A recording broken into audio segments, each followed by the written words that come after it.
স্বাগত আজকের বাংলাদেশে। আপনাদের সঙ্গে আছে আমি খালেদ মহিউদ্দিন। ভোটের আগে জাতীয় পার্টিকে নিয়ে আমাদের প্রধান দুই দলের জোটের নাটক দেখেছি প্রায় ১.৫ দশক ধরে। সেই নাটকীয়তার অংশ হিসেবে এরশাদের দলটি দশম সংসদে একই সাথে সরকারের অংশীদার, আবার প্রধান বিরোধী দল। তবে জাতীয় পার্টির চেয়ে এখন জামাত নিয়ে বেশি বিরোধে মেতে আছে প্রধান দুই দল। আওয়ামী লীগ স্পষ্টই বলে দিয়েছে জামাতকে না ছাড়লে বিএনপির সাথে কোনো আলোচনা নয়। জামাত সঙ্গের কারণে বিদেশি চাপও আছে নবম সংসদের প্রধান বিরোধী দলটির উপর। সেই ধারাবাহিকতায় বহুদিন পর গতকাল বিএনপি সভামঞ্চে ছিল না জামায়াত। এসব নিয়ে আজকের আলোচনা যার যা জোট। কথা বলতে স্টুডিওতে আছেন বাংলাদেশের কল্যাণ পার্টির চেয়ারম্যান অবসরপ্রাপ্ত মেজর জেনারেল সৈয়দ মোহাম্মদ ইব্রাহিম বীর প্রতীক, আছেন বাংলাদেশ ইসলামী ঐক্য জোটের চেয়ারম্যান মিসবাহুর রহমান চৌধুরী এবং সিনিয়র সাংবাদিক জনাব নাইমুল ইসলাম খান। স্বাগত আপনাদের। আমি জনাব মিসবাহুর রহমান চৌধুরী, আপনার কাছেই প্রথমে জানতে চাইব, আপনারা এই মহাজোটের একটি অংশীদার, একটি দল, মহাজোটে আপনাদের ভূমিকা আসলে কি? মহাজোটের আপনারা কি ভূমিকা রাখেন? ইসলামী ঐক্য জোট কি ভূমিকা মহাজোটে রাখে? ধন্যবাদ খালেদ ভাই আপনাকে। বাংলাদেশ ইসলামী ঐক্যজোট মহাজোটে যোগদান করার মূল কারণ ছিল যে আপনার নির্বাচন সংস্কার কেন্দ্রিক 23 দফার ভিত্তিতে প্রথম যখন মহাজোটের নেতা শেখ হাসিনা সংসদে, তখন বিরোধী নেত্রী ছিলেন, সংসদে এবং সংসদের বাইরে তিনি যে 23 দফা সংস্কার প্রস্তাব আনলেন, এটার উপর ভিত্তি করেই কিন্তু মহাজোট গঠন হয়। তো মহাজোটের মধ্যে আবার দুইটা পার্ট। একটা পার্ট হলো 14 দলের। সেই 14 দলের পার্টকে আমাদের আওয়ামী লীগের জেনারেল সেক্রেটারি জনাব সৈয়দ আশরাফ সাহেবের বাসায় এইটা আমাদের আদর্শিক জোট। এবং আমরা যারা 14 দলের বাইরে আছি, আমরা কি ধরনের জোটে আছি আমরা ঠিক এটা নিজেরা এখন পর্যন্ত সত্য কথা বললে আমরা নিরূপণ করতে পারি নাই যে আমাদের অবস্থানটা এখন কিভাবে আছে। মাঝে মধ্যে মানে আপনারা জোটে কি অবস্থা আছেন সেটা আপনারা এখন নিরূপণ করতে পারেন, এখন পর্যন্ত এইটা নিরূপণ করতে চান না। আমি বলছি আপনাকে, আমি শেষ করতে চাই। জি। তো এখন আমাদের মহাজোটের নেতা যিনি শেখ হাসিনা, তিনি মাঝে মধ্যে আমাদেরকে ডেকে কোনো কোনো বিষয়ে তিনি হয়তো মত বিনিময় করেন বা কিছু কিছু ব্যাপারে আমাদের পরামর্শ নেন। আর বিশেষ করে আমরা যারা বাংলাদেশ ইসলামী ঐক্যজোটে ছিলাম, আমরা কখনো কোনো দেনা পানা, সিট ভাগাভাগি, মন্ত্রিত্ব এইগুলা নিয়ে আমরা কখনো ওনার সাথে কোনো কথা বলিনি। কারণ আপনাদের সামর্থ্য কম। আমাদের সামর্থ্য দিয়ে নয়, আমাদের এই ব্যাপারে চাহিদাও কম। আমরা এটাই চাই যে মহাজোটে ওনার নেতৃত্বে মহাজোট ক্ষমতায় থাকবে, দেশে সুশাসন আসবে। এবং বিশেষ করে আমরা অনেক দিন থেকেই বলছি, 2005 সাল থেকেই, যে ইসলামের নাম নিয়ে, ইসলামকে ব্যবহার করে একটা সংগঠন, আমি নাম বলতেও আমার কোনো আপত্তি নেই, জামাতে ইসলাম, তারা একটা ভবিষ্যৎ পরিকল্পনা করছে। এটা বহুদিন থেকে আমরা বলে আসছিলাম। এবং ইসলামের প্রচার এবং প্রসার থেকে তারা অধিকতরভাবে মনোযোগী হলো বহুদিন থেকে রাষ্ট্র ক্ষমতা দখলের। এবং এই রাষ্ট্র ক্ষমতা দখল কিংবা ক্ষমতার অংশীদার হওয়ার জন্য তারা বিভিন্ন পরিকল্পনায় এগোচ্ছিল। বিশেষ করে এই 2004 সালে আমরা কি পরে আবার এই বিষয়ে বিস্তারিত আপনার সাথে কথা বলতে পারি? আমি মেজর জেনারেল সৈয়দ মোহাম্মদ ইব্রাহিম, আপনার কাছে জানতে চাইবো যে আপনি নিশ্চয়ই কালকে লক্ষ্য করেছেন, আপনিও মঞ্চে উপস্থিত ছিলেন, যে বেগম জিয়া প্রায় ঘন্টাখানেক তার বক্তব্য দিয়েছেন। ঘন্টাখানেক বক্তব্য দেওয়ার ক্ষেত্রে সাতক্ষীরায় যে সরকারের যৌথ বাহিনীর অপারেশন সম্পর্কে তিনি বলেছেন, যেটি বক্তব্যটি অনেকটা এরকম যে সেইখানে কারা কারা অপারেশনে অংশ নিচ্ছে। এবং তার কিছুদিন আগে বেগম জিয়া এটিও বলেছিলেন যে আমরা এখন অনেক মানুষ দেখি যাদেরকে চেহারা দেখে আমরা চিনি না, বাংলাদেশি মনে হয় না। ইঙ্গিতটি একদম মানে আমি প্রচ্ছন্ন বলবো না, একদম ভালো ইঙ্গিতই। একজন সাবেক সেনা কর্মকর্তা হিসেবে আপনি বক্তব্যটি কিরকম ভাবে দেখেন? আপনি সমর্থন করেন কিনা বক্তব্যটি, যে বাংলাদেশে একটি সাতক্ষীরাতে একটি অপারেশন চালানো হচ্ছে, যৌথ বাহিনী অপারেশন চালাচ্ছে, সেই অপারেশনের মধ্যে তিনি ইঙ্গিত করেছেন যে অন্য কোনো দেশের লোকও সেখানে থাকতে পারে? আপনি যেহেতু রাজনীতির সঙ্গে, আপনাকে প্রথমে ধন্যবাদ দিয়ে দাওয়াত দিয়েছেন, জি, অর্থাৎ ইন্ডিপেন্ডেন্ট টিভি কে। জি, দর্শক শ্রোতাকে সালাম জানাচ্ছি, আসসালামু আলাইকুম, বিসমিল্লাহির রহমানির রহিম। আল্লাহর নাম নিয়ে আমরা শুভ কথা শুরু করি। জি। আপনি যেহেতু রাজনীতির সঙ্গে প্রত্যক্ষভাবে জড়িত না, কিন্তু আপনি রাজনীতিভাবে অনেক সচেতন, কারণ এখানে আপনি সেই বিষয়টা নিয়ে ডিল করেন। তাই আপনি যেরকম প্রত্যক্ষভাবে প্রশ্নটি আমাকে করেছেন, সেটার প্রত্যক্ষ উত্তর আমার দেওয়াটা শোভনীয় নয়, কারণ তিনি আমার জোট নেত্রী। আপনি নিশ্চয়ই আমাকে আশা করেন না টেলিভিশনের স্টুডিওতে এসে আমি আমার জোট নেত্রীর প্রত্যক্ষ সমালোচনা করব, বা প্রশংসা করলেও অতি প্রশংসা করব, কারণ এটা মানানসই হবে না। তারপরে আপনি আপনি যদি সমালোচনাও করছেন না, সমর্থনও করছেন না। হ্যাঁ, আপনার প্রশ্নটা ছিল আপনি এটা সমর্থন করেন কিনা। জি। এরূপ প্রত্যক্ষ প্রশ্ন জোটের একটি শরিক দলের একজন চেয়ারম্যানের নিকট আমার কাছে এটা বিব্রতকর, এবং আমি মনে করি যে এটা যে কোনো রাজনৈতিক জোটের আভ্যন্তরীণ শোভনীয়তার পরিপন্থী হয়ে দাঁড়াবে। আপনাকে ধন্যবাদ। আমি একটু জনাব নাইমুল ইসলাম খান আপনার কাছে আসি যে অনেকে অনেক রকম ব্যাখ্যা দিয়েছেন তবে আমি কালকে। বিষয়টির উপরে কিন্তু আপনি আমাকে বক্তব্য দিতে বলেন নাই, আপনি ওখানে ফুল স্টপ দিয়ে দিলেন।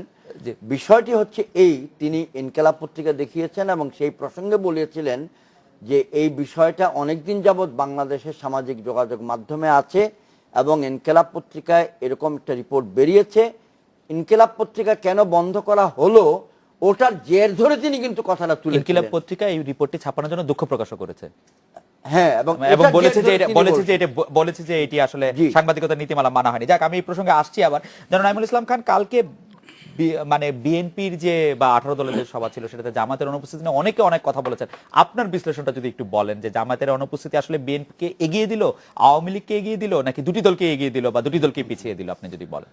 প্রথম কথা হচ্ছে যে সেখানে জামায়াতের থাকার কথা ছিল কিনা সেটাই আমি জানি না। 18 দলের সবাই ছিল যেহেতু না, জোটের অংশ। এটা কি 18 দলের সভা না বিএনপির সভা, এটা 18 নিয়েও দলের। confusion। উনি মঞ্চে ছিলেন। হ্যাঁ, না না, মঞ্চে সবাই ছিলেন। মঞ্চে ছিলেন না। জি। জিনিসটা হচ্ছে যে এটা মানে দেখানো হচ্ছিল অ্যাজ ইফ এটা যেন বিএনপির সভা, আর দ্বিতীয়ত সেখানে জামাত ছিল না এই কথাটা আমরা কোত্থেকে শুনলাম আমি এটাও জানি না। কিন্তু কারণ খালেদা জিয়াও কিন্তু বক্তৃতায় বলেছেন, 18 দলের নেতৃত্বকে সম্বোধন করেছেন তার বক্তৃতায়, আমার মনে আছে। এক তো 18 দলের নেতৃত্ব সেখানে হাজির ছিল।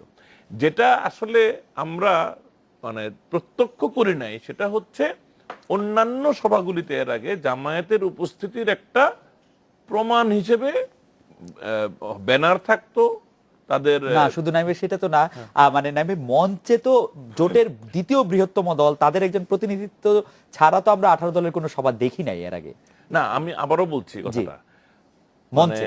মানে খালেদা জিয়া 18 দলের নেতৃবৃন্দ, 18 দলের জি নেতৃবৃন্দ কর্মীকে স্বাগত জানিয়েছেন তার বক্তৃতায়। এখন কথা হলো এক্স্যাক্টলি তার জামাতের ওখানে কোনো নেতা অনুপস্থিত ছিল বা ছিল না এইভাবে আমি দেখবো না। উনি কিন্তু সম্বোধন 18 দলকে করেছেন।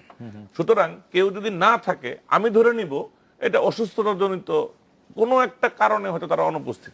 এটা একটা ট্যাকটিক্যাল।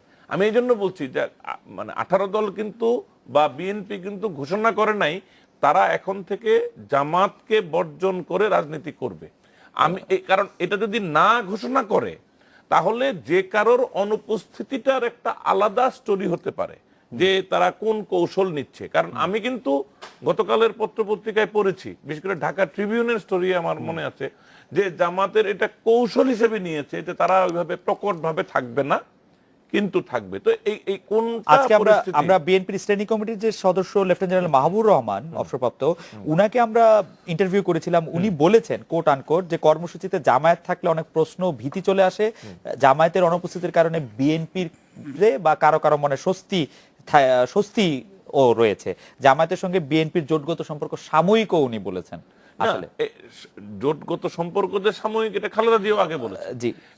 এবং তাদের সম্পর্কে বিভিন্ন সময়ে কিন্তু মানে বিএনপির প্রতিষ্ঠার পর থেকেও যদি ধরি জামাতের সাথে তো ধারাবাহিক একেবারে কোন মানে যেটাকে বলে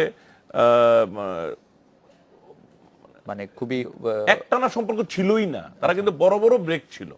সো এটা যে সাময়িক এটা আমরা বিগত দিন থেকেও বের করতে পারবো। কিন্তু এখানে কথাটা হচ্ছে তারা এখানে কোনো আনুষ্ঠানিক নীতি ঘোষিত হয় নাই, আমরা শুনি নাই। বরং এখনো এই ব্যাখ্যাগুলি দেওয়া হচ্ছে যে জামাত আমাদের শুধু কৌশলগত মিত্র, আমাদের জোটের শরিক, কিন্তু আমাদের আদর্শিক সম্পর্ক নাই ইত্যাদি ইত্যাদি। কিন্তু যেটা হচ্ছে যে আমি কিন্তু এই যে এই সভাটার মধ্যে রাজনীতির ইতিবাচকতা আছে সামগ্রিকভাবে, ছোট ছোট মিস্টেকস আছে বিএনপির স্বার্থের পয়েন্ট অফ ভিউ থেকে। আপনি যদি যে প্রসঙ্গটা ইব্রাহিম ভাইকে করলেন, জেনারেল ইব্রাহিম, যে ওনার ওই বিষয়টা আমি যদ্দূর খেয়াল করি, আপনি বললেন যে এটা পরোক্ষ না, এটা প্রায় প্রত্যক্ষভাবেই বোঝা যায়, কিন্তু তারপরও আমি বলবো এটা নেতা সুলভ ভাবেই উনি এটাকে যথেষ্টই ডিপ্লোম্যাটিক্যালি বলেছেন। কিন্তু বিএনপির জন্য এটা আমার কাছে মনে হয়েছে কৌশলগতভাবে মিস্টেক, এটা বিএনপির স্বার্থে জন্য অনুকূল হচ্ছে না। কেন হচ্ছে না? কারণ বিএনপি, আমি কিন্তু কৌশলগত ব্যাপার বলছি, বিএনপির কৌশলগত অসুবিধা হয়ে গেছে ভারতের সাথে। ভারতের সাথে একটা চমৎকার সম্পর্কের উদ্বোধন করেছিলেন খালেদা জিয়া, তারপরে এখানে প্রণব মুখার্জির সাথে দেখা না করার কারণে একটা সম্পর্কের শীতলতা চলে আসে, এবং এই নির্বাচনকে কেন্দ্র করেও ভারত যে ভূমিকাটা নিয়েছে, অনেকেই মনে করেন, অনেক বিশ্লেষক মনে করেন যে ভারত ততটা নিত না যদি বিএনপির এই ছোট ছোট মিস্টেকগুলি ভারতের সাথে রিলেশনশিপের ব্যাপারে না হতো। এখন তাহলে কি আমরা দল হিসেবে ভারত বা কারোর উপর নির্ভরশীল হয়ে রাজনীতি করি? এ কথাটা আবার বলে দেওয়া ভালো যে হ্যাঁ আমরা তো করি। পুরোপুরি নির্ভর না হলো আমরা যে অনেক নির্ভরতা দেখাই, এই কথা তো বাংলাদেশের রাজনীতিতে সত্য। এই জন্যই বললাম যে বিএনপির জন্য হয়তো না ভাই, বন্ধুত্ব বা বন্ধুহীনতা এক জিনিস, কিন্তু আপনি যে বিষয়টা ইঙ্গিত করলেন সেটা মানে আপনি কি বলবেন যে এটা আসলে কূটনৈতিক ভাবে খুব ভালো মুনশিয়ানা পরিচয় দিয়েছেন বিএনপির নেতা? মুন্সিয়ানার পরিচয় দেন নাই তো বললাম। আপনি মানে আমি বললাম যে না, আপনি বলেছেন যে ডিপ্লোম্যাটিকলি বলেছেন। না না, কথাটা ডিপ্লোম্যাটিক্যালি বলেছেন, কিন্তু এই সময়ের প্রেক্ষাপটে বলাটা, ধরেন এটা যদি একটা অন্য সাধারণ সময়ে হতো জি এটা মানানসই, কিন্তু আমি বলছি যে আজকের যে প্রেক্ষাপট বিএনপির, এই সময়ের ক্ষেত্রে বিএনপি সম্ভবত এটা একটা মিস্টেক করেছে। কিন্তু তারপর আমি বলবো এটা কিন্তু একটা বড় মিস্টেক না। আমি আবার বলবো এটা বড় মিস্টেক না, এটা রিপেয়ারেবল মিস্টেক। এই ছোট মিস্টেকেরও ছোট খেসারত অলরেডি চলে আসছে। কি আসছে? আলটিমেটাম আসছে সৈয়দ আশরাফের কাছ থেকে যে 24 ঘন্টার মধ্যে দুঃখ প্রকাশ করতে হবে, ইত্যাদি ইত্যাদি। জেনারেল ইব্রাহিম, আমরা একটা বিরতি নিব। বিরতির আগে আপনি যদি একটু শুরু করেন যে জামায়াতে ইসলামী না থাকাটার সিগনিফিকেন্সটা কি আপনি দেখছেন? আপনি নাইম ভাই অবশ্য বলছিলেন যে জামায়াতের নেতৃবৃন্দ ছিলেন সেখানে, বেগম জিয়া সম্বোধন করেছেন। আপনার কাছে কি মনে হয় এটার কোনো সিগনিফিকেন্স আছে? এটা সিগনিফিকেন্স আছে। আমি আপনার প্রশ্নের ইতিবাচক উত্তর দিতে চাই, তবে তার আগে আমি 1 মিনিট সময় আপনার থেকে ধার নিচ্ছি। জি, যে 1 বছর 5 মাস পর আপনার এখানে আসলাম, আগামী 1 বছর 5 মাসে যে আসবো তার গ্যারান্টি নেই। একটা সুন্দর কথা তুলে রাখতে চাই, আপনি অনুমতি দিন, না জেনে দিবেন কেমনে তাও একটা কথা। সেটা হচ্ছে 25শে ফেব্রুয়ারি প্রত্যেকটা বছর আমাদেরকে পিলখানার ঘটনাটা মনে করিয়ে দেয়, কিন্তু দুঃখজনক হলেও সত্য, গত 2-3 বছর যাবৎ 25শে ফেব্রুয়ারিতে এমন এমন কিছু কর্মকাণ্ড রাষ্ট্রীয় বা আধা রাষ্ট্রীয়ভাবে করা হয় যেন মানুষের স্মৃতি থেকে 25শে ফেব্রুয়ারি একদম মুছে যায়। তা আমি এই ফোরামের মাধ্যমে সরকারের নিকট আবেদন করছি, জনগণের নিকট আবেদন করছি, দুটোর একটা, হয় জাতীয়ভাবে শোক পালন করা হোক, অথবা শহীদ সেনা দিবস হিসাবে প্রতি বছরের 25শে ফেব্রুয়ারিকে চিহ্নিত করে অনুরূপ সম্মানজনক অনুভূতি দিয়ে পালন করা হোক 25শে ফেব্রুয়ারি। জেনারেল ইব্রাহিম, তাহলে জামাত বিষয়ে প্রশ্নের উত্তরটা আমরা বিরতির পরে ফিরে এসে আপনার কাছে আমরা একটা বিরতি নিচ্ছি। বিরতির পর ফিরে এসে বলেছি ইতিবাচকভাবে। জি,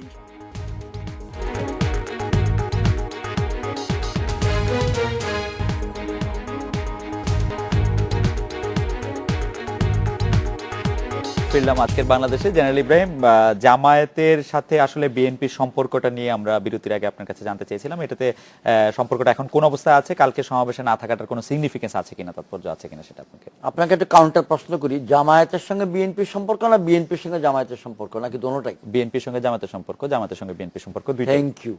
এই জন্য বলছি যে বিএনপি যেমন একটি পুরনো দল হিসেবে তার জোটে হ্রাস বৃদ্ধি দোনোটাই করেছে, জামাতও তার রাজনৈতিক সম্পর্কে গত 30-35 বছরে বিভিন্ন প্রকারের মিত্রের সঙ্গে হেঁটেছে, এবং প্রধান দুইটি রাজনৈতিক দলের সঙ্গে ওনারা মিত্রতা গড়েছিলেন, সখ্যতা গড়েছিলেন, একসাথে হেঁটেছেন, একসাথে কেঁদেছেন, একসাথে অনেক কিছু করেছেন। তো সেই জন্যে আমি কথাটা তুলে ধরতে চাচ্ছি যে এটা আমার ব্যক্তিগত মূল্যায়ন হচ্ছে যে শুধু বিএনপি জামাতকে নিবে কি নিবে না, ছাড়বে কি ছাড়বে না, এই প্রশ্নটি যেমন একটি আলোচনা করতে পারেন ইচ্ছা করলে কেউ, আবার জামায়াতের পক্ষে দাঁড়ায়ও যদি আপনি বলতেন যে জামায়াত বিএনপির সঙ্গে থাকবে কি থাকবে না, থাকবে বসবে কি বসবে না, কিন্তু পুরো জিনিসটা সাময়িক বা টেম্পোরারি বা ট্যাকটিক্যাল বা স্ট্র্যাটেজিক কৌশলগত, যেটাই মনে করি। কারণ রাজনীতির ময়দানটা যেহেতু একটি যুদ্ধক্ষেত্র এবং যে যুদ্ধ অস্ত্রবিহীন যুদ্ধ, বুদ্ধির যুদ্ধ, কথার যুদ্ধ, পদক্ষেপের যুদ্ধ, কর্মসূচির যুদ্ধ, সেজন্য আমি মনে করি যে বাংলাদেশের বৃহত্তর স্বার্থে এই উভয় দল জামাত ইসলামী এবং বিএনপি কল্যাণমুখী বা মঙ্গলমুখী কোনো সিদ্ধান্ত নিতেই পারে, কিন্তু এখানে যদি আওয়ামী লীগের পক্ষ থেকে চাপাচাপি করা হয় তখন কিন্তু কল্যাণমুখী সিদ্ধান্ত বা মঙ্গলমুখী সিদ্ধান্তটাই আবার বুমেরাং হয়ে যায়। জেনারেল ইব্রাহিম, কালকে জামাতের অনুপস্থিতি, মঞ্চে অনুপস্থিতির কোনো তাৎপর্য আছে কিনা? এই মঞ্চে অনুপস্থিতিতে তাৎপর্য এই, দেশের জনগণের নিকট একটা বিরাট প্রশ্ন উত্থাপিত হয়েছে, যেমন আপনার মনে, যেমন উনার মনে, আমি মঞ্চে যদি না থাকতাম আমারও মনে, যে জামাত নাই কেন, কিছু হয়েছে নাকি, ছাড়াছাড়ি হয়েছে নাকি, তালাক হয়েছে নাকি, বাড়িতে গেছে নাকি, অসুখ হয়েছে নাকি, জেলে গেছে নাকি না তারা, এই ধরনের প্রশ্ন উঠতেই পারে। এটা একটা প্রশ্ন ওঠাটাই তাৎপর্য। প্রশ্ন ওঠাটা খুবই স্বাভাবিক, তবে যারা গভীরভাবে জিনিসটাকে প্রশ্ন করবে তারা বলতে চাইবে যে এখানে কি আওয়ামী লীগের পক্ষ থেকে বিএনপির প্রতি প্রদত্ত কোনো প্রকারের বার্তার প্রতিফলন, নাকি বিএনপি এবং জামাতের মধ্যে দেশের স্বার্থে, জোটের স্বার্থে আপোষমূলক কোনো কর্মসূচির প্রতিফলন। এটাই হচ্ছে তাৎপর্য। আমি ওসব ভালো বুঝতে পারলাম না, আমি আবারও আপনার কাছ থেকে বুঝতে চাইবো। জনাব মিসবাহুর রহমান চৌধুরী, আপনি বলেছেন যে বিএনপিকে যেহেতু অনেকেই চাচ্ছিলেন আর কি, যে আওয়ামী লীগ বিশেষত বারবার চায়, rightly or wrongly, in my view wrongly, যে এই জোটের থেকে আপনি জামাতকে বাদ দেন। তো জোট নেত্রী 18 দলের জোট একটি দলকে বাদ দিবে, এটি তো একটা গোপন বিষয় না। কারণ আমি 9 দিন আগেও যে আমাদের জোটের মিটিং হয়েছে সেখানে জামাত ইসলামী উপস্থিত ছিলেন, এবং 9 দিন তো অনেক সময়। হ্যাঁ, 9 দিনে তো অনেক কিছু পৃথিবীতে হয়ে যেতে পারে। 9 দিন তো দূরের কথা ভাই, 9 মিনিট 9 সেকেন্ডে হয়ে যায়। তো জন এফ কেনেডি তো প্রথমে হাতটাই নাড়তেছিলেন, তো 9 সেকেন্ড তো যায় না, গুলি খেয়ে মারা গেছিলেন ডালাসে 45 বছর আগে। তো যেটা আমি বলতে চাচ্ছি সেটা হচ্ছে যে অনেকে যারা মনে করবে, যা মনে মনে চায় যে জামাত আর বিএনপি আলাদা হয়ে যাক, তারা বলবে অ্যাচিভ, দুইটা বুড়া আঙুল উপরে দিকে দিবে। আমি জোটের একজন শরিক হিসাবে মন্তব্য নিষ্প্রয়োজন বলবো। আমি আপনার এতক্ষণের কথা থেকেও আসলে আপনার মানে মনের কথা বুঝতে পারি নাই। যাই হোক, সেটা জলাঞ্জলি দিলাম। মনের কথা হলো এতটুকুই। না না না, আমার মনের কথা হলো আমি জোট নেত্রী না, আমি জোট নেত্রী না। আপনার মনের কথাই বুঝতে পারি নাই জেনারেল ইব্রাহিম, আমি আপনার মনের কথাই বুঝতে পারি না, আমি জোট নেত্রী মনের কথা বলছি। আমি বিএনপির কাছে গিয়েছি জোটের অংশীদার হিসেবে, জামাত এসেছেন জোটের অংশীদার হিসেবে, সেখানে আমি মনের কথা প্রকাশ করাটা তো ঠিক, এটা মঞ্চ। জনাব মিসবাহুর রহমান, আমাদের দর্শকদের একাংশ আপনার কাছে জানতে চাইছেন যে গত নির্বাচন, 5 জানুয়ারি যে নির্বাচন হলো, সেই নির্বাচনকে আপনি সফল নির্বাচন মনে করেন কিনা, বা এই নির্বাচনটি এরকম হওয়া উচিত ছিল এরকম মনে করেন? না, এটা আমি মোটেই সফল মনে করি না, এবং এ ধরনের নির্বাচন আমার প্রত্যাশাও ছিল না। এবং এটা আমি মানে মহাজোটের নেতাকে আমি প্রথম থেকেই বলছি যে আপনার এখন সম্মান বিশ্ব নেতাদের কাতারে, আপনি বিশ্ব নেতাদের অন্যতম একজন নেতা। আপনার জাতিসংঘে, তাকে কি ব্যক্তিগত আলাপচারিতায় বলছেন নাকি গণমাধ্যমে বা কোনো বিবৃতি? আমি গণমাধ্যমে বলছি যে তার জাতিসংঘের আপনার প্রস্তাব মডেল হিসাবে গণ্য করে এই ধরনের একটা নির্বাচন করে এই বিশ্বব্যাপী আপনার যে সম্মান, এই সম্মান কিছুটা হলেও ক্ষুণ্ণ হবে, এটা আমি ওনাকে বলছি। এই ব্যাপারে আমার বক্তব্য অত্যন্ত স্পষ্ট। আপনার বক্তব্যের কোন রকম কোন প্রতিক্রিয়া, গুরুত্ব? এটা না, উনি খুবই গণতান্ত্রিক, উনি এইটুকু ওনার ক্ষমতা আছে সহ্য করার, এবং এই সমালোচনা উনি শুনে কখনো ক্ষুব্ধ হন নাই। আচ্ছা, এটা একটা ভালো কথা বলছেন। জনাব নাইমুল ইসলাম খান, 18 দল কঠোর আন্দোলন থেকে আপাতত সরে এসেছে, তাদের আন্দোলনের প্রাপ্তি অপ্রাপ্তি নিয়ে আলোচনা সমালোচনা হচ্ছে। আমি আপনার কথাও অনেকবার শুনেছি। আমাদের ইন্ডিপেন্ডেন্টের দর্শকদের উদ্দেশ্যে আপনি আন্দোলনের কৌশল, সাফল্য, ব্যর্থতার বিষয়টি যদি একটু পর্যালোচনা করতেন, এবং বর্তমান প্রেক্ষাপটে যে কৌশল বিএনপি নিয়েছে বলে মনে হয় সার্বিকভাবে। একেবারে আমরা যদি দৈনন্দিন বিচার করি, দৈনন্দিন ভিত্তিতে, তখন একরকম। আমরা আসলে গত কয়েক মাস যাবৎ একেবারে ডেইলি বেসিসে কে আগালো কে পেছালো। আমি এখানে কথা বলতে বলতে একটা সাধারণ একটা অঙ্ক করলাম। আওয়ামী লীগের বয়স অ্যাবাউট 65 বছর। 65 বছরে সে ক্ষমতায় ছিল 16.5 ইয়ার্স, আর বিএনপির বয়স 35, ক্ষমতায় ছিল অ্যাপ্রক্সিমেটলি 14 বছর। এখন আমরা যদি স্বাধীনতার পর থেকে ধরি, তাতে স্বাধীনতার পরে আওয়ামী লীগ ক্ষমতায় ছিল 14.5 বছর, বিএনপি ক্ষমতায় ছিল 14 বছর, কিন্তু বিএনপির চাইতে স্বাধীনতার পরে বিএনপির ইতিহাস আরো 8 বছর পর থেকে 78-এ। তো ক্ষমতায় থাকা না থাকা যদি দলীয় মানে দলীয়ভাবে সাফল্যের মানদণ্ড হয়, বিএনপি তো আওয়ামী লীগের চাইতে এগিয়ে এই অর্থে যে দলের বয়স হিসেবে কিন্তু আওয়ামী লীগ ক্ষমতায় ছিল কম। আরো মোটা দাগে দেখা যায় আওয়ামী লীগ স্বাধীনতার পর 4 বছরের মাথাতেই ক্ষমতাচ্যুত। খুবই ইন্টারেস্টিং। কিন্তু বিএনপিও আমি দেখলাম হিসাব করে প্রতিষ্ঠার 4 বছরের মাথাতেই ক্ষমতাচ্যুত। একটা হলো স্বাধীনতা লাভের পর 4 বছর, আর একটা হলো প্রতিষ্ঠার 4 বছর পরে।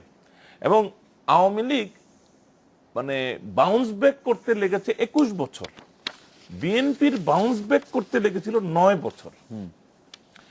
তার মানে রেজিলিয়েন্স কিন্তু আমাদের দুই দলেরই দেখানো, তারা বারবারই ফিরে এসছে।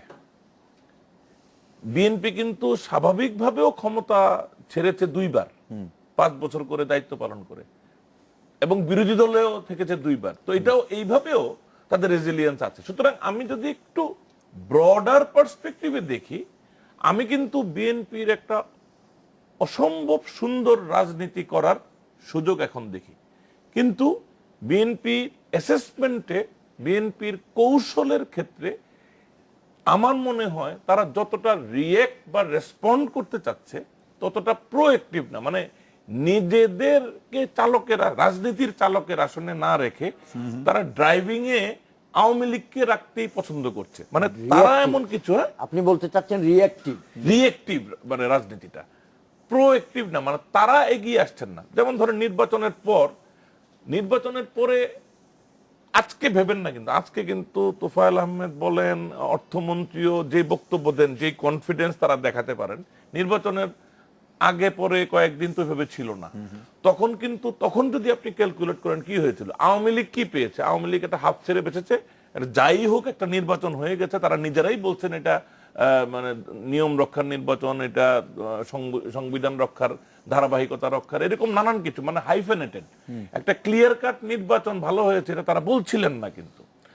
কিন্তু তারা কি পেয়েছেন, নির্বাচনটা চলে যাওয়াতে একটা স্পেস, যে প্রেশারটা ছিল সেটা নাই, এটাই তাদের অর্জন।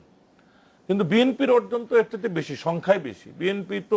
বিএনপি সহ নির্বাচনের পরের দিনের প্রধান পত্রিকার গুলির হেডলাইন কি, টেলিভিশনের নিউজগুলি কি, বিদেশিদের মন্তব্যগুলি কি, দেশের ভিতরে আওয়ামী লীগের মন্তব্য কি, অন্যান্য দল যারা নির্বাচন করে নাই বিএনপি সহ তাদের মন্তব্য কি, সবকিছু মিলিয়ে নির্বাচন তো একটা সুন্দর, প্রশংসাযোগ্য, মর্যাদার, যেটা মিসবাউর রহমান সাহেব বলেছেন, আমি তার প্রতিধ্বনি করব যে এটা আওয়ামী লীগের মতো একটা ঐতিহ্যবাহী দলের জন্য কিন্তু মর্যাদাকর একটা নির্বাচন না। তো এটা তো বিএনপির একটা বিরাট অর্জন। বিএনপির অর্জন যে তার 18 দলের কাউকে ভাঙা যায় নাই, তার দল থেকে কাউকে নিয়ে বিএনএফ এ নির্বাচন করানো যায় নাই, এবং এমনকি তার দলের বাইরেও majority of the enlisted party in election commission did not take part in election, more than majority actually. এমনকি আপনি যদি মহাজোটও ধরেন, আওয়ামী লীগের যেটা মহাজোট, এই মহাজোটের জাতীয় পার্টিও কিন্তু যেটাকে বলবো আমি প্রপারলি নির্বাচনে অংশগ্রহণ করে নাই। এটাকে আপনি বিএনপির অর্জন বলছেন? আমি বলছি যে এই অর্জনগুলি রাজনৈতিক অর্জন। এর জন্য বিএনপির পক্ষে নতুন করে একটা অসাধারণ সময় এসেছে আবারও তার শক্তিমত্তা দেখানো। কিন্তু মিস্টেকগুলি যেটা হয়েছে, তখন আসে জামাতের সাথে সংশ্লিষ্টতার প্রশ্ন, তখন আসে কৌশলে আওয়ামী লীগের সাথে হ্যান্ডেল করতে না পারা। কি হয়েছে, এই যে সহিংসতাটা হয়েছে, এই সহিংসতাটার কতটা বিএনপি করেছে, কতটা জামাত যুদ্ধাপরাধী নেতাদের বাঁচানোর জন্য বা তাদের পক্ষ থেকে করেছে, কতটা মানে আমি বলবো যে জামাতের পক্ষে প্রকাশ্যে বিবৃতি দিয়ে ইসলামী ছাত্র শিবির প্রকাশ্যে বিবৃতি দিয়েই সেগুলি বলেছে যে সেগুলি তারা করেছে। না, আমি এটাই বলছি, মানে আমি যদি ভাগ করি যে সহিংসতার মধ্যে বিএনপিরও অংশগ্রহণ, হয়তো ককটেল তারা মেরেছে, খুনোখুনি আরেকজন করেছে, তারপরে কিন্তু থার্ড পার্টির ঘটনারও উড়িয়ে দেওয়া যায় না। তারপরে আছে পুলিশি সহিংসতা। সবকিছু মিলিয়ে এগুলির একটা দায়ভার অনেকখানি বিএনপি যেটা নিজেও করে নাই, এটার দায়ভার তার উপর আসছে, পুলিশি অ্যাকশন আসছে।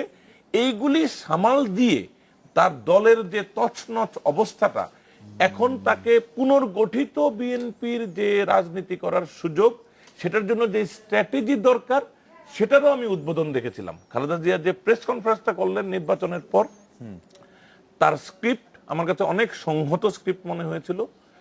তারপরে ধারাবাহিকতাও আমি দেখতে পাচ্ছিলাম। তারেক রহমানের বক্তব্যটাকে আমি জেনারেলি আওয়ামী লীগের শেখ হাসিনার পর অন্যদের যে একটু বিদ্রোহী কথাবার্তা ওই রকম আমি মনে করি, খালেদা জিয়ারটাই মূল বক্তব্য হিসেবে ধরে নিয়ে আমি মনে করি সবকিছু ঠিকঠাক ভাবেই যাচ্ছিল। ছোট্ট ছন্দপতন হয়েছে জনসভার বক্তৃতার মধ্যে এই 2-3টা বিষয়ের উল্লেখে, আমি মনে করি ছোট ছন্দপতন হয়েছে।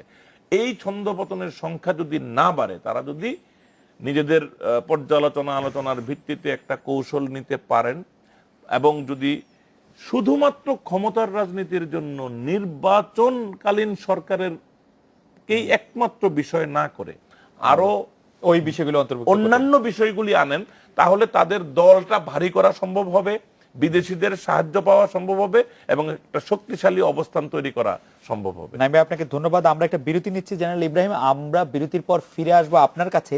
এই যে এখন একটা রাজনীতিতে একটা বড় আলোচনা চলছে যে আসলে আমরা বেগম জিয়ার নেতৃত্বে চলবো নাকি আসলে কিছুটা আমাদের তারেক রহমানের নেতৃত্বেও কিছুটা মেনে নিতে হবে, এবং সেটার মধ্যে আদৌ কোনো কনফ্লিক্ট আছে কিনা সেই ব্যাপারে যদি আপনার মতামত শুনি। আপনি সমালোচনা না করেও মানে আপনার অবস্থান থেকেও আপনি এটা বলতে পারেন। আমরা একটা বিরতি নিয়ে ফিরছি আপনার কাছে।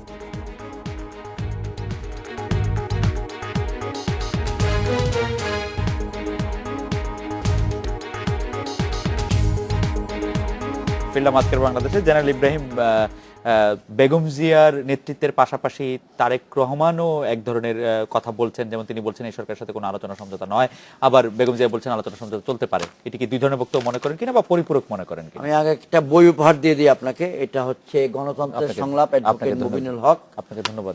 এই বইটা আপনিও নেন, দুজনকে দুইটা দিয়ে দিই ভাইয়েরা। জি, বিষয়টা একটু পরে বলছি। জি, তো অ্যাডভোকেট মুবিনুল হকের লেখা বই গণতন্ত্রের সংলাপ। জি, এখানে আমি মনে করি জোট নেত্রী বেগম খালেদা জিয়া এবং জোটে যেহেতু উপনেতা নাই, সংসদে যেমন উপনেতা থাকে, তো জনাব তারেক রহমান বিএনপির অন্যতম নেতা এবং বিএনপির সিনিয়র ভাইস চেয়ারম্যান, এবং বাস্তবতা হলো যে ক্যারিসমেটিক লিডারশিপ যেটাকে বলা হয়, ম্যাডাম খালেদা জিয়ার পরেই ওনার ক্যারিসমাটার অবস্থান বিশেষ করে তারুণ্যের নিকট। এই ছোট্ট একটা, আমি মনে করি নাইম ভাই যেরকম উদাহরণ দিয়ে বোঝাতে চেষ্টা করেছেন, যে ফেসবুকের মাধ্যমে জনাব শামসের মুবিন চৌধুরী, বীর বিক্রম এবং জনাব তারেক রহমানের বক্তব্য জনসমক্ষে প্রকাশিত হয়ে যাওয়ার পর, এবং মাননীয় দেশনেত্রী বলেছিলেন যে সংলাপে যাব, আর উনি বলেছিলেন যে আমরা আন্দোলনে থাকব, এই কথাটার উপরে একটুখানি ভুল বোঝাবুঝি অনেক মূল্যায়নকারী, অনেক ইন্টারপ্রেট করতে চেষ্টা করছেন। তবে আমরা জোটের শরিক দলের মিটিংয়ে আলাপ আলোচনা সব কিছুর মাধ্যমে আমাদের মূল্যায়ন যে নেতৃত্বের কোনো সংকট নাই এবং দ্বিধাও নাই। তবে সৈয়দ আশরাফ হোসেন সাহেব যেমন এখন থেকে কয়েক ঘন্টা আগে প্রেসে বলেছেন দুই মাথাওয়ালা নেতা, এটা রাজনৈতিকভাবে উনি একটা অভিযোগ এনেছেন, কিন্তু ভেতরে অভ্যন্তরে আমরা দুই মাথাওয়ালা কোনো দল বা জোট দেখছি না। জেনারেল ইব্রাহিম, আমি আপনার কাছে আবার ফিরবো। আমাকে একটা দর্শক একটা প্রশ্ন করেছেন, উনি বলেছেন যে শিবির কখন কোন দিন পেপারে সহিংসতার ঘোষণা দিয়েছিল, দয়া করে জানাবেন। আমি এটা জানাতে চাই। না, আপনার হাতে একটি পত্রিকা আছে, আমার টেবিলে ছিল, এটা যদি আপনি আমাকে কাইন্ডলি দেন, আমি এটা একটু কোট করতে চাই, আপনি যদি একটু আমাকে দেন। আমি তার আগে আমি জনাব মিসবাহুর রহমান চৌধুরী আপনাকে একটি প্রশ্ন করে রাখতে চাই যে আপনি মতিউর রহমান নিজামীর বিরুদ্ধে মানবতা বিরোধী অপরাধের মামলায় রাষ্ট্রপক্ষের প্রথম সাক্ষী, আপনি নিজেকে নিরাপদ ভাবেন কিনা, রাষ্ট্র কি আপনার নিরাপত্তা নিশ্চিত করেছে কিনা, আপনি কি ভাবেন? জনাব মিসবাহুর রহমান চৌধুরী, আপনি যদি একটু। আর আপনার এই দর্শক আপনার কাছে প্রশ্ন করেছেন, আপনি একদিনের রিপোর্ট দেখার প্রয়োজন নেই, অনেক দিনই তারা এই ধরনের সহিংসতার ঘোষণা দিয়েই তারা মাঠে ছিলেন। না, আমি একটু তবু জানিয়ে দিই, আমি একটু দাগিয়ে রেখেছিলাম বিষয়টি যে 27শে নভেম্বর পত্রিকা বিবৃতি দিয়ে দেশের 590টি স্থানে সহিংসতার দায় স্বীকার করে জামাতের ছাত্র সংগঠন ইসলামী ছাত্র শিবির। এর কয়েকদিন পর সোহরাওয়ার্দী উদ্যানে 18 দলের এক জনসভায় জামাত নেতা সৈয়দ আব্দুল্লাহ মোহাম্মদ তাহের চট্টগ্রামের সীতাকুণ্ডে পণ্যবাহী গাড়িতে একের পর এক আগুনের ঘটনার দায় স্বীকার করে বলেন, এটা নমুনা মাত্র, দাবি মানা না হলে সারা দেশে একই রকম সহিংসতা ছড়িয়ে দেওয়া হবে। যাক, এই প্রসঙ্গের কথা না বলি, জনাব মিসবাহুর রহমান চৌধুরী, আপনি নিজেকে নিরাপদ ভাবেন কিনা, রাষ্ট্র আপনার নিরাপত্তা নিশ্চিত করেছে কিনা? ধন্যবাদ আপনাকে। এক নাম্বার কথা হলো, আমি যেমন একজন বাঙালি, ঠিক তদ্রূপ আমি একজন মুসলমান। দুইটা দর্শনই আমার সামনে আছে। মুসলমান হিসাবে আমি আমার নিরাপত্তা আল্লাহ ছাড়া আর কেউ দিতে পারবে এটা আমি বিশ্বাস করি না। আর এই জামাতে ইসলামীর লোকরা আমার বাড়িতে, আমার ভাই বোন ছেলে এরা সবাই বিদেশ থাকে, অনেক আগে থেকেই আমরা দেশের বাইরেই ফ্যামিলির সবাই থাকে, আব্বা আম্মা নাই। আমার ওয়াইফ আর আমার একটা মেয়ে অনার্স পড়ে কলেজে, তারা আমার বাড়িতে, এবং আমাদের সুপ্রিম কোর্টের একজন জাস্টিস, ওনার বাড়িও মৌলভীবাজার, আমার বাড়ি মৌলভীবাজার শহরে, ওনার গ্রামের বাড়ি কমলগঞ্জে। 2 দিনে একই রাত্রে একই সময়ে রাত 3টার দিকে পেট্রোল বোমা হামলা করে, এবং আমার বাথরুমের ভেন্টিলেটর দিয়ে যে পেট্রোল বোমা ছুটছিল, যদি এটা বাথরুম না হয়ে অন্য কোনো রুম হতো তাহলে পুরো বাড়িতেই আগুন ধরে যাওয়ার সম্ভাবনা ছিল। আমি এই ব্যাপারে থানাও জিডি করি নাই, কোনো মিডিয়ার কাছেও যাই নাই। শুধু এইটা জানি যে যে যত বড় জালেম হোক, ন্যাচারাল জাস্টিস বলতে একটা জিনিস আছে, এবং এটা না, আমি আমাকে একটু শেষ করতে দেন, জিজ্ঞেস করছেন যে এইটার নিরাপত্তা এই বাংলাদেশের মানুষ যদি আল্লাহর কাছেই তারা নিরাপত্তা না পাইতো তাহলে গোটা জাতি অনেক দিকে অনেক সময় নিরাপত্তাহীন ছিল। আর সরকারের কোনো এজেন্সি আমাকে জিজ্ঞেস করে নাই, শুধু এই পেট্রোল বোমা মারার পরে ওসি কয়েকবার ফোন করে বলে কারে সন্দেহে জিডি করেন। আচ্ছা, জিডির কোনো প্রয়োজন নাই, আপনারা দেখেন কে মারছে। যদি মানুষ অনেক ক্ষেত্রে অনেক জায়গায় মানুষ নিরাপত্তাহীন হয়েছে এবং যথাযথ ব্যবস্থা গ্রহণ করা হয়নি। আমি এটাই বলবো যে আল্লাহ যদি দেশের মানুষকে নিরাপত্তা না দিতেন তাহলে যে সহিংস তাণ্ডব গত 2 মাস হলো, এই 2 মাসের অনেক কিছুই অনেক হানাহানি হতো। নাইম ভাই, আপনি চলে যাবেন, আপনার আরেকটা অনুষ্ঠান আছে, সেজন্য দ্রুতই আপনার কাছে ফিরে আসলাম। আমাদের একজন দর্শক মতিউর, উনি একটি মন্তব্য করেছেন যে আপনি হয়তো সরকারি দলের বা ক্ষমতাসীন দলের ভীত থাকতে পারেন যে আপনার গাড়িতে যেহেতু একবার ককটেল আঘাত হয়েছে, যেটা রুলিং পার্টির কেউ করে থাকতে পারে, এই ভীতির কথা আপনাকে জানিয়েছেন। আমার প্রশ্ন ছিল আপনার কাছে যে একে একে সব কূটনৈতিক মহলই প্রত্যক্ষ পরোক্ষভাবে নতুন সরকারকে একরকম মেনেই নিল, এই বিষয়টি মিডিয়ার ক্ষেত্রে আপনি কিভাবে দেখেন এবং 18 দলের রাজনীতিতে এটার প্রভাব আপনি কিভাবে মানে বিশ্লেষণ করেন? বিদেশিরা মেনে নেওয়ার ব্যাপারটা, যে বিদেশিদের এই সরকারকে মেনে নেওয়ার বিষয়ে কোনো সংশয় আমার মধ্যে আগে ছিল না, আরো অনেকের মধ্যে আমি দেখি নাই সরকার মেনে নেওয়া। কিন্তু গুরুত্বপূর্ণ দেশগুলি, এমনকি ভারতও কিন্তু এই নির্বাচনটা খুব গ্রহণযোগ্য নির্বাচন হয়েছে সেটা বলে নাই। এটা মিসবাউর রহমান সাহেবের অবস্থানের মতো, নির্বাচনটার ব্যাপারে তাদের প্রশ্ন থেকে গেছে এবং তারা আরেকটি নির্বাচন প্রত্যাশা করেন যেটা inclusive, fair, level playing field, আমরা যত রকম কথা বলি সেরকম একটা নির্বাচন চান। কিন্তু আমি যেটা মনে করি যে শুধু নির্বাচন নিয়ে, এটা বিদেশিরা চান, সুজন চান, এগুলি ঠিক আছে, আমি চাই, ঠিক আছে, কিন্তু বিএনপি যদি কেবলমাত্র নির্বাচনটা নিয়েই বা মহাজোট যদি 18 দল যদি শুধু নির্বাচনের নিরপেক্ষ সরকারের দাবি নিয়ে আগায়, আমার ধারণা তাদের কৌশলগত মিস্টেক হবে। তারা দলটাকে শক্তিশালী করতে পারবে না। তাদেরকে দেখাতে হবে তারা দলীয় ক্ষমতা লাভের বাইরে দেশের স্বার্থে আরো অনেকগুলি বিষয়কে তারা তাদের নিজেদের দায়িত্বের অন্তর্ভুক্ত করেছে, যেটার ইঙ্গিত খালেদা জিয়া অলরেডি দিয়েছেন। তিনি ব্রডার পার্সপেক্টিভের কথা বলেছেন, আরো অনেক নতুন নতুন বিষয় এনেছেন। আমি মনে করি যে বিএনপির এখন উচিত নির্বাচন বর্জন করা, অন্যান্য দল এবং একটা সুষ্ঠু নির্বাচন চায় এমন যে নাগরিক সমাজের প্রতিনিধি এবং প্রতিষ্ঠান সংগঠন যারা আছেন এবং কূটনীতিকদের সাথে তারা অলরেডি করেছেন সেটা অব্যাহত রাখবেন। সবাইকে মিলে যদি তারা একটা কম্প্রিহেন্সিভ প্ল্যানে যান, যেটার মধ্যে অনেকগুলি বিশিষ্ট বিষয় থাকবে, যেটার প্রায়োরিটাইজ করে অ্যাচিভেবল তারা একটা কিছু নিয়ে আসেন, এবং সেটা যদি তারা 1 বছর, 2 বছর, 3 বছরেও অর্জন করেন, আমি স্ট্যাটিস্টিক্যালি দেখি বিএনপি রাজনৈতিকভাবে উইন করার পটেনশিয়াল এখনো বাংলাদেশে রাখে। নাইম, আপনাকে অনেক ধন্যবাদ। আমরা একটি বিরতি নিচ্ছি, বিরতির পর ফিরে আসব। তখন আপনি থাকবেন না, কিন্তু জেনারেল ইব্রাহিম এবং জনাব মিসবাউর রহমান চৌধুরী আপনার সাথে আমাদের একটু কথা হবে। আপনাকে ধন্যবাদ আজকে অনুষ্ঠানে আসার জন্য। আমরা একটা বিরতি নিয়ে ফিরছি অতিথিদের কাছে।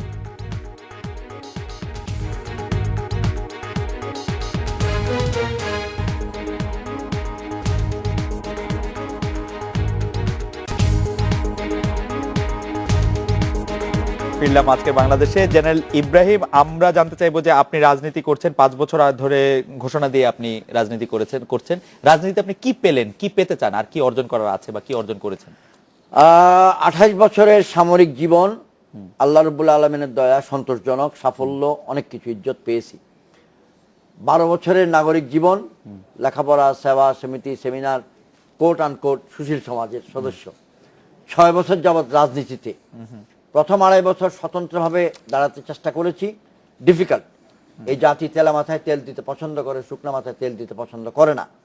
তারপর আপ্রাণ চেষ্টা জারি রেখেছি, কিন্তু কিছু কিছু ইস্যুতে বিএনপির সঙ্গে সমমনা হওয়ায়, একমত হওয়ায় আমরা জোটবদ্ধ হয়েছি, এবং সেটা নির্বাচনী জোটে রূপ নেওয়ার প্রক্রিয়া যখন চলছিল তখনই বিভিন্ন বাধা এসে গেছে, সংবিধানে অযাচিত হস্তক্ষেপ করেছেন সরকার, ইত্যাদি ইত্যাদি। আমি যেটা পেয়েছি সেটা হচ্ছে অভিজ্ঞতা, রাজনৈতিক অঙ্গনে থাকার অভিজ্ঞতা, মানুষের সঙ্গে মেশার অভিজ্ঞতা, দেশ নিয়ে চিন্তা করার আরো কঠোর এবং গভীর অভিজ্ঞতা, মিছিল করার অভিজ্ঞতা, আমার জন্মস্থান হাটাদারির গ্রামে গঞ্জে পথে বাজারে হাঁটার অভিজ্ঞতা, মানুষের কথাগুলোকে জাতীয় টেলিভিশনের মাধ্যমে তুলে ধরার অভিজ্ঞতা ইত্যাদি। কিন্তু যেটা এখনো পাইনি সেটা হচ্ছে, যদি আওয়ামী লীগ এই হঠকারিতা না করতো তাহলে হয়তো আমরা নির্বাচনে যেতাম, নির্বাচনে অংশগ্রহণ করতাম, আল্লাহ রাব্বুল আলামিনের দয়ায় নির্বাচিত হয়ে আসে সংসদে ভূমিকা রাখার চেষ্টা করতাম। তাহলে যেটা পেয়েছি তার থেকে সমানই একটা অংশ রয়ে গেল, কোনটা পাইনি। আমি আমার জন্য বেশি চিন্তিত না, আমি আমার মতো যারা তাদের জন্য সকলকে নিয়ে চিন্তা করতে চাই যে একটা ইতিবাচক সময় আমাদের দরকার। উদাহরণ দিতে চাই একটা ছোট্ট এরকম, আপনি মেহরবানি করে এইটুক নিয়ে আমার সময় কেটে দিয়েন। একজন মাননীয় মন্ত্রী একটি দলেরও নেতা হয়, একটি নির্বাচনী এলাকার প্রতিনিধি হয়, এবং মন্ত্রী হিসাবে সরকারের একটা অংশের দায়িত্ব পালন করে। ব্যালেন্স, ওনার সময় এবং ওনার এনার্জি উনি কতটুকু কোন অংশে দেবেন, এই ব্যালেন্সটা কিন্তু আমরা হারাই ফেলি। অনুরূপ রাজনীতিবিদগণ দেশের উন্নয়নের জন্য কতটুকু চিন্তা করবেন, অতীতের পোস্টমর্টম এবং বিশ্লেষণে কতটুকু সময় ব্যয় করবেন, এটার উপর আমরা ব্যালেন্স দিতে চাই। বাংলাদেশ কল্যাণ পার্টি এবং জেনারেল ইব্রাহিম, বীর প্রতীক জেনারেল ইব্রাহিম মুক্তিযোদ্ধার মতোই সাহস নিয়ে, সত্য কথা নিয়ে, অনুভূতিটা নিয়ে দাঁড়াতে চায় যে আমাদের পরিবর্তন আনতে হবে। যেমন সাহস করে বলে ফেললাম 25শে ফেব্রুয়ারি পিলখানার ঘটনার স্মরণে জাতি কিছু একটা করুক, সেই দিন অন্তত ভারতীয় সিঙ্গারদের এনে, ভারতীয় শিল্পীদের এনে স্টেডিয়ামে নাচ গান করাটা শোভনীয় না, এটা আমি বলতে পারলাম। আল্লাহ রাব্বুল আলামিনের দয়া, যেহেতু আমি কলঙ্ক মুক্ত এখনো আছি, আপনাদের দোয়া চাই, দেশবাসীর দোয়া চাই, নেতৃত্ব দিতে জনগণের স্বার্থে। আমার পাওয়ার জিনিস খুব কম আছে, বাড়ি আছে, ঘর আছে, ছেলে মেয়ে আছে, নাতি নাতকুর আছে, ব্যয় বেআইন আছে, চাকরিও পেয়েছি, ইজ্জতে পেয়েছি, সব পেয়েছি। এখন দরকার আমার দেবার। আপনি বলবেন এটা আপনাকে সন্তুষ্ট করার জন্য বলছি না। 8 বছর আগে, আমার আবার উচ্চারণটা খুব বাজে আর কি, 8 লাস্ট বলে ফেলি, 8 বছর আগে যুগান্তর পত্রিকায় এই কথাটা লিখেছিলাম যখন আমি রাজনীতিতে আসিনি, যে আমাদের এখন উচিত যা পেয়েছি নিজেদের জীবনে সেটাকে জাতির খেদমতে বিলিয়ে দেওয়া। আপনি দেওয়ার জন্য রাজনীতি করছেন। আল্লাহ রাব্বুল আলামিন যেন আমাকে সুযোগ দেয়, আমার মেধা, আমার সাহস, আমার দক্ষতা, আমার সহকর্মীদের 10 সেকেন্ডে আমি জানতে চাই যে আপনি কি মনে করেন যে শুধু ক্ষমতায় গেলেই রাজনীতিবিদদের কিছু দেওয়া সম্ভব? না না না না, ক্ষমতার বাইরে থেকেও দেওয়া সম্ভব, ক্ষমতার বাইরেও দেওয়া সম্ভব, এই 5 বছর আপনি দিয়ে যাচ্ছেন। তবে ম্যাক্সিমাম অপটিমাইজেশনটা সম্ভব হয় ক্ষমতায় যান। আমি আমার বক্তব্য শেষ করে দেই। 25শে ফেব্রুয়ারি 2014 সালকে যেন সরকার উপযুক্ত সম্মান দিয়ে পালন করেন, শহীদ সেনা দিবস আপনি বলেছেন। জনাব, আপনাকে অনেক ধন্যবাদ জনাব মিসবাহুর রহমান। আর ওই যে বইটা দিলাম পড়বেন। জি জনাব মিসবাহুর রহমান চৌধুরী, আপনি যদি একটু বলেন যে আপনি রাজনীতিতে এসে কি পেলেন, কি পেতে চান? ধন্যবাদ খালেদ ভাই। আমি স্কুল ছাত্র থেকেই রাজনীতি করি, এর বয়স এখন প্রায় ধরেন 45 বছর আমি রাজনীতির মধ্যে আছি, এবং ইসলামিক রাজনীতির কাছাকাছি সবসময় ছিলাম। প্রবাসে যে কতদিন ছিলাম লন্ডনে, ওইখানেও আমি ইয়াং মুসলিম অর্গানাইজেশনের প্রতিষ্ঠাতা জেনারেল সেক্রেটারি ছিলাম। তো আমি বাংলাদেশের মানুষ অত্যন্ত ধর্ম পছন্দকারী মানুষ, ধর্মীয় আচার আচরণ অনুষ্ঠান বাংলাদেশের মানুষ যেভাবে পালন করে ভালোবাসে, এভাবে পৃথিবীতে কম মানুষই ভালোবাসে। কিন্তু ধর্মীয় রাজনৈতিক সেক্টরগুলায় আমাকে সবসময় এটা ব্যতীত করেছে। আমার একটা উদ্দেশ্য ছিল, এজন্যই আমি মহাজোটে কেন গিয়েছিলাম, কথাটা শেষ করার আগে আপনি অন্য প্রশ্নে চলে আসছেন। আমার একটা উদ্দেশ্য ছিল যে আমাদের দেশের যে মানুষরা ইসলাম পছন্দনীয় মানুষ, তাদেরকে নিয়ে ইসলামের মূল্যবোধকে রেখে একটা প্রগতিশীল রাজনীতিতে নিয়ে আসা, যে রাজনীতি একটা মূল স্রোতে তারা থাকবেন, তারা প্রগতিশীল হবেন, তারা ধর্ম চর্চা করবেন, কিন্তু তারা ধর্মান্ধ হবেন না। তারা এই যে আপনি দেখেন, এই যে শিবিরের আমার তরুণ ভাইরা যে গরু ছাগল পোড়ায়া দিল, নিরীহ মানুষকে আপনার সিএনজি অগ্নিসংযোগ করে যে শিশু বাচ্চাকে হত্যা করলো, যে নারীদেরকে অগ্নিদগ্ধ করলো, মানুষের যে বাড়িঘর পুরালো, এইগুলা কিন্তু ধর্মীয় সওয়াব হবে। এই আপনি কথা, কিন্তু একটা অভিযোগ এক্সকিউজ মি দিচ্ছেন, প্লিজ, দেখেন না, আমাকে জি। বলতে দেন। জি, শেষ না না, করুন, শেষ এটা করুন। তাদের ফিলোসফিটা, জেনারেল সাহেব আমি জানি না তাদের ফিলোসফি কি, আপনার পড়া আছে কিনা। এক নাম্বার কথা হইলো যে নেতার আনুগত্য গ্রহণ করা ফরজ, এবং এইটাকে শপথ নিয়ে তারা এই সংগঠনে যুক্ত হয়। নেতার কথা ছাড়া তারা একটা ইঁদুরও মারবে না, মানুষ মানা দূরে থাক। যার কারণে আমি বলছি যে এই আপনি ফিলোসফি, যদি একটু শেষ করে দিতেন যে আপনি আর কি পেতে চান আমি রাজনীতি শেষ থেকে। করছি, জি, এই 10 সেকেন্ড আছে ফিলোসফির আমার। দ্বারা থেকে এই লক্ষ লক্ষ মানুষকে আমরা চাই, আমি চাই যে আমার জীবন দশায় না পারি, আমি চাই যে প্রগতির রাজনীতির দিকে নিয়ে আসা এবং সঠিকভাবে ইসলামের দাওয়াত মানুষের কাছে পেশ করা। আপনাকে অনেক এটাই ধন্যবাদ, আমার জীবনের আপনাকে চাওয়া। অনেক ধন্যবাদ জেনারেল ইব্রাহিম, আপনাকে অনেক ধন্যবাদ। এই ছিল আজকের তবে আজকে বাংলাদেশে। কিন্তু কথা বলার সময় কম দিচ্ছি। দেখা হবে দেখা হবে আগামীকাল এই সময়। শুভরাত্রি।